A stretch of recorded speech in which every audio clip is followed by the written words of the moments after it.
विश्व शांति धारा।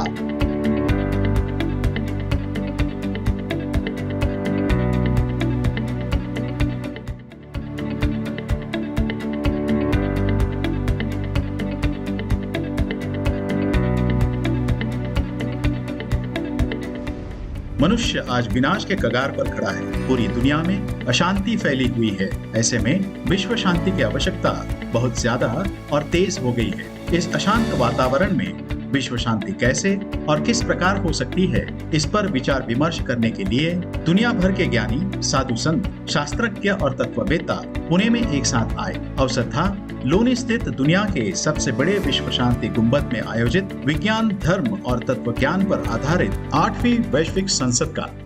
इस 3 दिवसीय समारोह में सहभागी ज्ञानी वक्ताओं ने विश्व शांति और मानव कल्याण के विषय पर अपने विचार प्रकट किए। आइए सुनते हैं उनमें से कुछ चुनिंदा विचार विश्व शांति दर्शन पर प्रसारित एक विशेष कार्यक्रम में, जिसका नाम है विश्व शांति धारा। प्रसिद्ध मराठी चित्रपट अभिनेता राहुल सोलापुरकर ने कहा कि विज्ञान और अध्यात्म दोनों मिलकर विश्व में क्रांति ला सकते हैं। यहां पर खड़ा हुआ और 40 साल पीछे चला गया मेरा मन। मैं कॉलेज की पहली साल में था और उस वक्त आदरणीय कराड़ सर ने विवेकानंद जी की जयंती पर पूना में एक बहुत बड़ी रैली का आयोजन किया था और सौभाग्य से उसमें विवेकानंद के वेशभूषा में खड़ा रहने का सौभाग्य उस वक्त मुझे मिला 1980 में। आज ये पार्लियामेंट हो रहा है, तभी सर ने कहा था कि मैं उसी वेशभूषा में यहां उपस्थित हूं, लेकिन मैंने सोचा कि मैं इतना महान नहीं हूं, मैं किरदार निभाने वाला आदमी हूं, तो उससे अच्छा कि ध्यान किसी और तरफ जाए, ये मेरे लिए सौभाग्य की बात होगी। और उसी तरफ मैं ध्यान खींचना चाहूंगा लोगों का आज, क्योंकि मैं जब अंदर आ रहा थे हम सब, मैंने देखा वहां पर आइंस्टाइन जी का पुतला है, यहां पर स्वामी जी है, मेरे बाजू में महाराज जी बैठे हैं। अभी उपाध्याय जी ने 1893 के शिकागो की धर्म परिषद की बात छेड़ी। सभी को मालूम है विवेकानंद जी ने वहां पर क्या कहा, कैसे मन जीता, लेकिन उसके पहले एक छोटी घटना हुई थी। जैसे उपाध्याय जी ने कहा, सही है कि 100-150 साल पहले ना हिंदू धर्म की किसी को महती वहां पर मालूम थी, ना कुछ और था, ना केसरिया रंग भी मालूम था। और हम सभी जानते हैं विवेकानंद जी वो केसरिया रंग की लुंगी, उसके ऊपर एक शॉल जैसा पहना हुआ, बछड़ा पहने, लकड़ी की चप्पल और हाथ में वेदांत की पुस्तकें लेकर अंदर आ रहे थे। और उनके पीछे से दूसरे एक धर्म के 2 प्रतिनिधि पति पत्नी थे, वो भी जा रहे थे। तो उन्होंने कभी देखा नहीं था कि ऐसे कोई कपड़े सिर्फ अपने लपेटे हुए ऐसा आदमी आ सकता है, बटन नहीं है, कुछ चेन नहीं है, कुछ उसको एक सिलाई नहीं है दर्जी की ऐसे। तो वो पत्नी अपने पति को बोलती है कि see how that gentleman looks very shabby in this dress. और उस पति ने आंसर किया कि you are calling him gentleman, I don't think people wear this type of dress are gentleman. अंग्रेजी अच्छी आती थी, इसलिए स्वामी जी झट से पीछे मुड़े और उन्होंने कहा, I am from the country where characters decides the gentleman not the tailor. दर्जी नहीं बताता, हमारी व्यक्तित्व उस आदमी का बताता है कि वो क्या है। आगे चलकर उन्होंने उस धर्म परिषद को संबोधित किया और किस तरह से दुनिया के लोगों का मन जीता, उस बात पर मैं नहीं जाऊंगा। जब वो जा रहे थे तो उसी बोट में भारत के एक बहुत बड़े इंडस्ट्रियलिस्ट उन्हें मिले। तो उन्होंने पूछा कि आप कहां जा रहे हैं? मैं तो शिकागो जा रहा हूं धर्म परिषद। तो उन्होंने कहा, मैं भी शिकागो ही जा रहा हूं, क्योंकि वहां पर एक बहुत बड़ी प्रदर्शनी हो रही है और उसमें भी नए नए कुछ उपकरण आएंगे, उनको लेकर मेरा बिजनेस इंडिया में बढ़ाना चाहता हूं, इसलिए मैं वो देखने जा रहा हूं। जब स्वामी जी पहुंचे तब पता चला कि धर्म परिषद 3 महीने बाद है, उन्हें पता भी नहीं था कब है।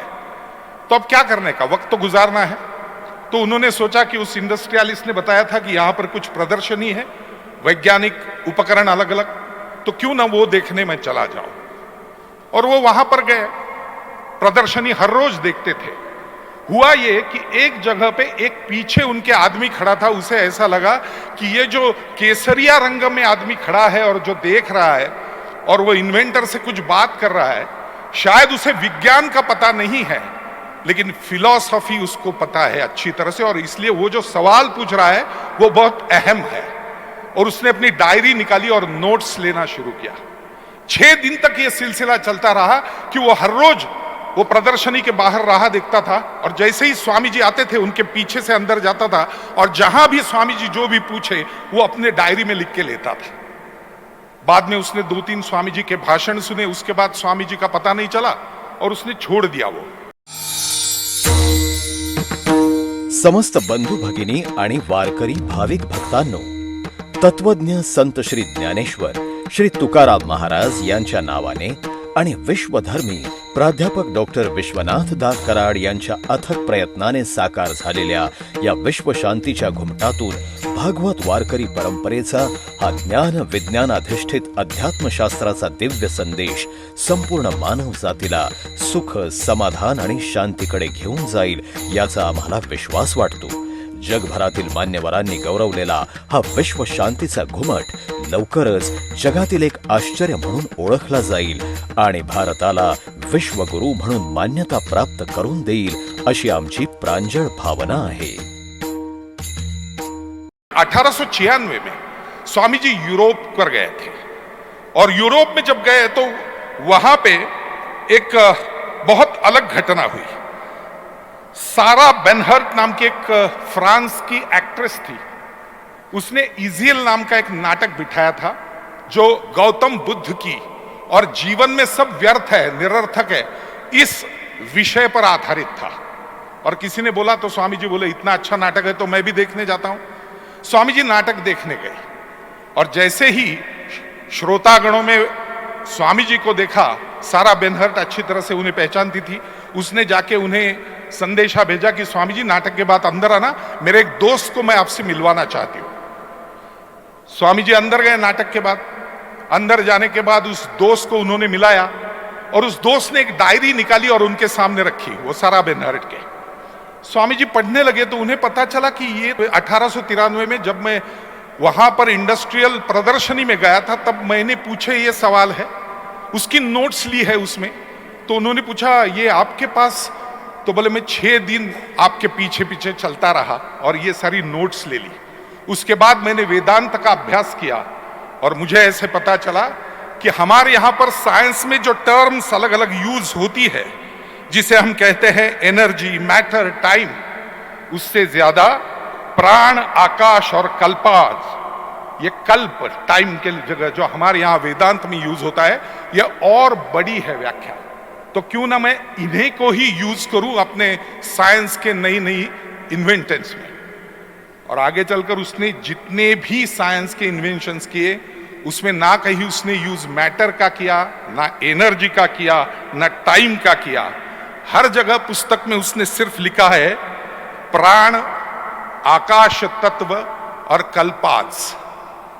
और उस आदमी का नाम था Nikola Tesla, one of the greatest scientist of the world.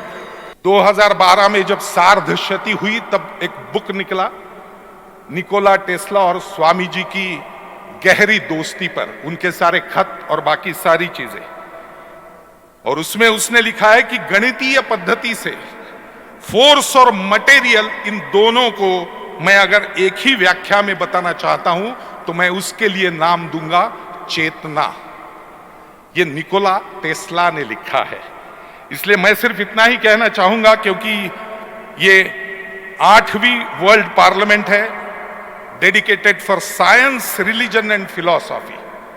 Albert Einstein का सुप्रसिद्ध संशोधन वो 1906 में आया था, E = mc²। लेकिन अगर ये पुस्तक आप पढ़ोगे तो उसके प्रीफेस में उसने लिखा है कि इसके लिए जितने भी अच्छे अच्छे रेफरेंस मैंने लिए उसमें सबसे अच्छा रेफरेंस मुझे मिला, वो मिला निकोला टेस्ला की बुक से। और निकोला टेस्ला की बुक की प्रीफेस अपर पढ़ोगे तो निकोला टेस्ला ने बताया है कि ये सारा पाया स्वामी विवेकानंद जी के तत्वज्ञान पर आधारित है।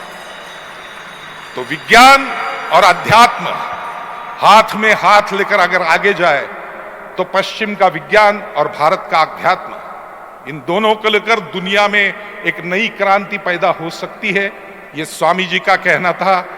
और उसी को लेकर आज आदरणीय करार सर भी उसी दिशा में काम कर रहे हैं। ये दुनिया भर में प्रसिद्ध डोम में मैं सिर्फ इतना ही कहने के लिए आया था कि स्वामी जी का वो तत्वज्ञान लेकर अगर हम आगे बढ़ेंगे तो पूरी दुनिया के लिए विश्व गुरु के माध्यम से काम करने का भारत का सपना जल्द ही साकार होगा। और आप सभी जो भी यहाँ पर यंग ब्रिगेड उपस्थित है वो उसके हकदार होंगे, उसी के लिए काम करेंगे।